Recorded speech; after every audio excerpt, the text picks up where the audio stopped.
Hi all. இன்றைக்கி நம்ம code on wages 2019 ஒரு பில் பாஸ் பண்ணியிருக்காங்க. ஸோ அதை வந்து ஏப்ரல் 2021 இம்ப்ளிமெண்ட் பண்ணுவாங்கன்னு சொல்கிறாங்க. ஸோ அதனால் நமக்கு என்ன இம்பேக்ட் இருக்குதுன்னு பார்க்க போகிறோம். இந்த கோட் ஆன் வேஜஸில் நிறைய சேஞ்சஸ் சொல்லியிருக்காங்க.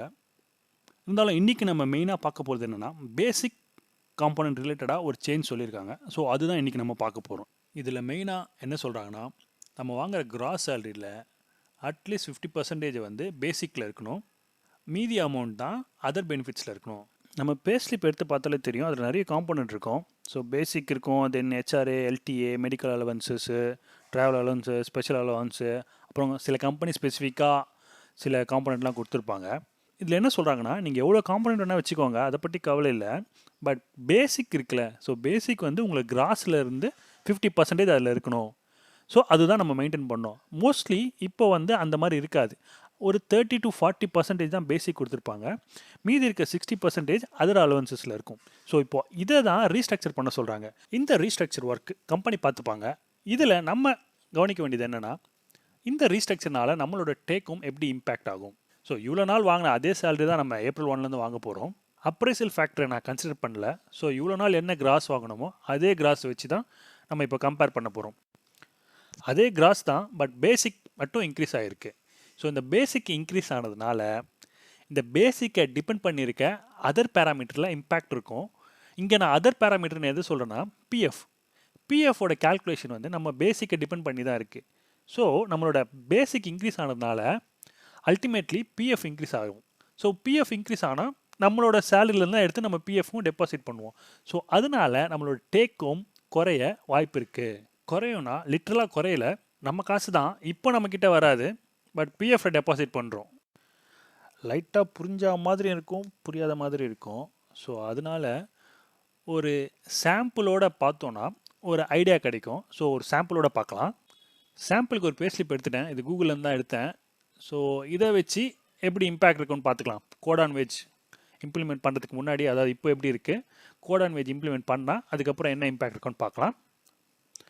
ஸோ இப்போ பார்த்தீங்கன்னா, ஸோ இது பேசிக் 9965 இருக்குது. ஸோ இதெல்லாம் அதர் அலவன்சஸ். இது வந்து டோட்டல் கிராஸு. அதுக்கப்புறமா டிடெக்ட் பண்ணியிருக்காங்க ப்ரொஃபஷனல் டேக், ஐடி, தென் பிஎஃப். ஸோ இதில் பேசிக் எவ்வளோ இருக்குன்னா 9965 கொடுத்துருக்காங்க. அவங்களோட கிராஸ் பார்த்தீங்கன்னா 28673.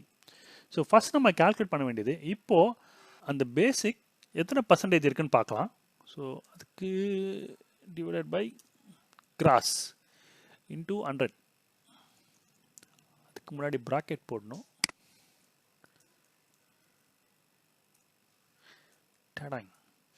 ஸோ 34% தான் இருக்குது. ஸோ இதை தான் சொல்லிட்டு இருந்தேன், இந்த 34 வந்து 50 மாற்றிடுவாங்க. இந்த 16% எங்கேருந்து எடுப்பாங்கன்னா, இந்த மீதி அலவன்ஸ்லாம் இருக்குல்ல, ஸோ அதுலேருந்து ரீஸ்ட்ரக்சர் பண்ணிப்பாங்க. மோஸ்ட்லி ஸ்பெஷல் அலவன்ஸ்னு ஒரு காம்பவுண்ட் வச்சுருப்பாங்க, அதுலேருந்துலாம் எடுத்து போடுவாங்க. ஸோ இப்போ நம்ம 50% மாற்றினா என்ன ஆகும்னு பார்க்கலாம். ஃபஸ்ட்டு கிராஸ் எடுத்துக்கலாம், அதே கிராஸ் தான். ஸோ என்ன பண்ணோன்னா டிவைட் பை 2 போட்டால் வந்துடும்ல. ஸோ இவ்வளோ நாள் 9965 இருந்த பேசிக்கு, இது வந்ததுக்கப்புறம் அந்த 50% இம்ப்ளிமெண்ட் பண்ணதுக்கப்புறம் 14336 ஆகிடும் பேசிக். ஓகே, 50%.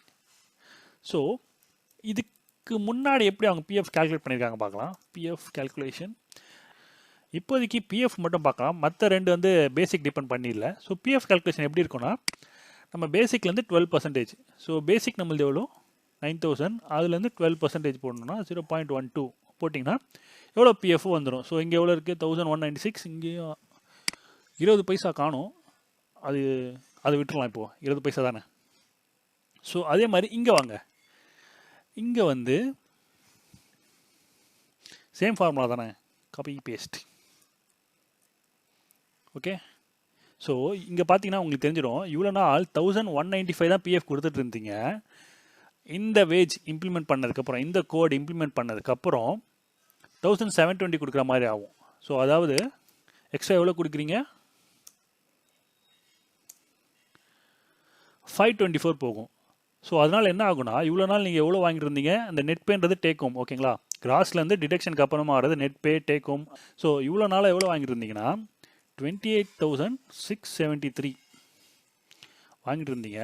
ஸோ இந்த வேஜ், இந்த கோட் ஆஃப் வேஜ் இம்ப்ளிமெண்ட் பண்ணாங்கன்னா இதுலேருந்து இது இது அதான் அந்த 524 கம்மியாயிடும். ஆக்சுவலி இந்த 524ன்றது நம்ம டேக் ஹோமில் கம்மி ஆகலை, நம்மளோட பிஎஃப் அக்கௌண்ட்டில் போய் டெபாசிட் பண்ணி வச்சுருக்காங்க ஃபார் சோஷியல் செக்யூரிட்டின்னு.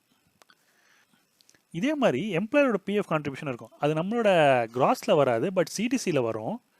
ஸோ அதனால் எம்ப்ளாயரோட ஆப்ரேஷனல் சார்ஜும் இன்க்ரீஸ் ஆகும். ஸோ இங்கே எப்படி 524 அதிகமாச்சோ அதே மாதிரி எம்ப்ளாயர் கான்ட்ரிபியூஷன்லையும் 524 அதிகமாகும். பட் அது கிராஸ்லேருந்து போகாது, ஆனால் சிடிசிலேருந்து போகும். ஸோ சிடிசியே இன்க்ரீஸ் ஆகாமல் அந்த 524 அவர் எங்கே போய் எடுப்பார், அதுக்கு எதனா ரீஸ்ட்ரக்சர் பண்ணுவாங்க. அதே மாதிரி இன்னொன்று இருக்குது, கிராஜுவிட்டி இருக்குல்ல. ஸோ கிராஜுவிட்டியும் எதை பேஸ் பண்ணியிருக்கோன்னா இந்த பேசிக் காம்போனன்ட் இருக்குல்ல, அதை பேஸ் பண்ணி தான் இருக்கும். இதுதான் கிராஜுவிட்டி கால்குலேட் பண்ணுற ஃபார்முலா. ஸோ என் வந்து நம்பர் ஆஃப் இயர், நம்ம எவ்வளோ நாள் சர்வீஸில் இருந்தோமோ, பி வந்து அந்த பேசிக் சேலரி, அந்த 15/26 வந்து ஸ்டாட்டிக், அது வந்து நம்பர் ஆஃப் டே வேஜஸ்னு ஒரு கான்செப்ட், அது வேணாம் இப்போது. ஸோ இந்த மாதிரி தான் டேக் ஹோம் கம்மியாகவும் சொல்கிறாங்க. அகைன் சொல்கிறேன், டேக் ஹோம் கம்மியாகலை, நம்ம சேலரி தான் நம்ம பிஎஃப் அக்கௌண்ட்டில் போய் டெபாசிட் பண்ணுறாங்க. ஸோ நீங்கள் பார்க்க வேண்டியது என்ன, உங்களோட பே ஸ்லிப் எடுத்துக்கோங்க, அதோட பேசிக் பாருங்கள், அதோட கிராஸ் பார்த்துக்கோங்க, பேசிக்கோட பர்சன்டேஜ் கண்டுபிடிங்க, பேசிக்கோட பர்சன்டேஜ் கண்டுபிடிச்சிட்டு ஸோ இப்போ எவ்வளோ இருக்குது பார்த்துக்கோங்க. ஆல்ரெடி அது 40+ இருந்துச்சுன்னா we are well and good, பெரிய இம்பேக்ட் இருக்காது. இல்லை 25லேருந்து 30-35 தான் இருந்துச்சுன்னா கொஞ்சம் இம்பேக்ட் இருக்கும். ஏன்னா ஆல்ரெடி நீங்கள் 45 இருந்துச்சுன்னா 5% மட்டும் தான் டிஃப்ரென்ஸ் இருக்கும். அந்த 5%ல் ஒரு 12% தான் பிஎஃப்பில் வந்து டெபாசிட் பண்ண போகிறீங்க, பெரிய சேஞ்ச் எதுவும் இருக்காது. ஸோ இது கொஞ்சம் கிளியர் பிக்சர் கிடைக்கும். நீங்கள் உங்களோட கால்குலேஷன் போடுறதுக்கப்புறம் எதனா டவுட்னா கேளுங்க. இன்னொன்று சொல்ல மறந்துட்டேன், இதில் இன்னொரு ப்ளஸ் என்னென்னா, இந்த பிஎல்லாம் இருக்குல்ல, ப்ரிவிலேஜ் லீவ், எண்ட் லீவ், பே லீவ்லாம் கொடுப்பாங்களே. ஸோ அது எப்போ நமக்கு யூஸ் ஆகும்னா, நம்ம கம்பெனி விட்டு போகும்போது செட்டில்மெண்ட் பண்ணும்போது அந்த நமக்கு எவ்வளோ லீவ் பேலன்ஸ் இருக்கோ அது என்கேஷ்மெண்ட் பண்ணுவாங்க. அந்த என்கேஷ்மெண்ட் வந்து டோட்டல் கிராஸ் பேஸ் பண்ணி இருக்காது, நம்மளோட பேசிக்கை பேஸ் பண்ணி தான் இருக்கும். ஸோ உங்களுக்கு 30 days இருந்துச்சுன்னா இந்த 9,965 கொடுப்பாங்க இப்போ நீங்கள் போனீங்கன்னா. பட் ஆஃப்டர் இந்த கோட் ஆஃப் வேஜ்க்கு அப்புறம் போனீங்கன்னா 9,000 பதில் 14,000 வரும். ஸோ என்னன்னா, ஸோ நம்ம பேசிக் இன்க்ரீஸ் ஆகிடுச்சு. பேசிக் எங்கெல்லாம் டிபெண்ட் பண்ணியிருக்கோ, பிஎஃப் மாதிரி, கிராஜுவிட்டி, அது மாதிரி ப்ரிவிலேஜ் லீவ், ஸோ அதிலெல்லாம் நமக்கு இம்பேக்ட் இருக்கும். I think that's it from my side. உங்கள் சைட்லேருந்து எதனா கால்குலேட் பண்ணி பாருங்கள், எப்படி புரியுதான்னு. புரியலன்னா கேளுங்க, என்ன புரியலன்னு, நானும் ஆன்சர் பண்ண ட்ரை பண்ணுறேன். அப்புறம் கண்டிப்பாக ஃபீட்பேக் கொடுங்க இந்த வீடியோ பற்றி. தேங்க்யூ ஸோ மச் ஃபார் வாட்சிங். பாய் பாய்.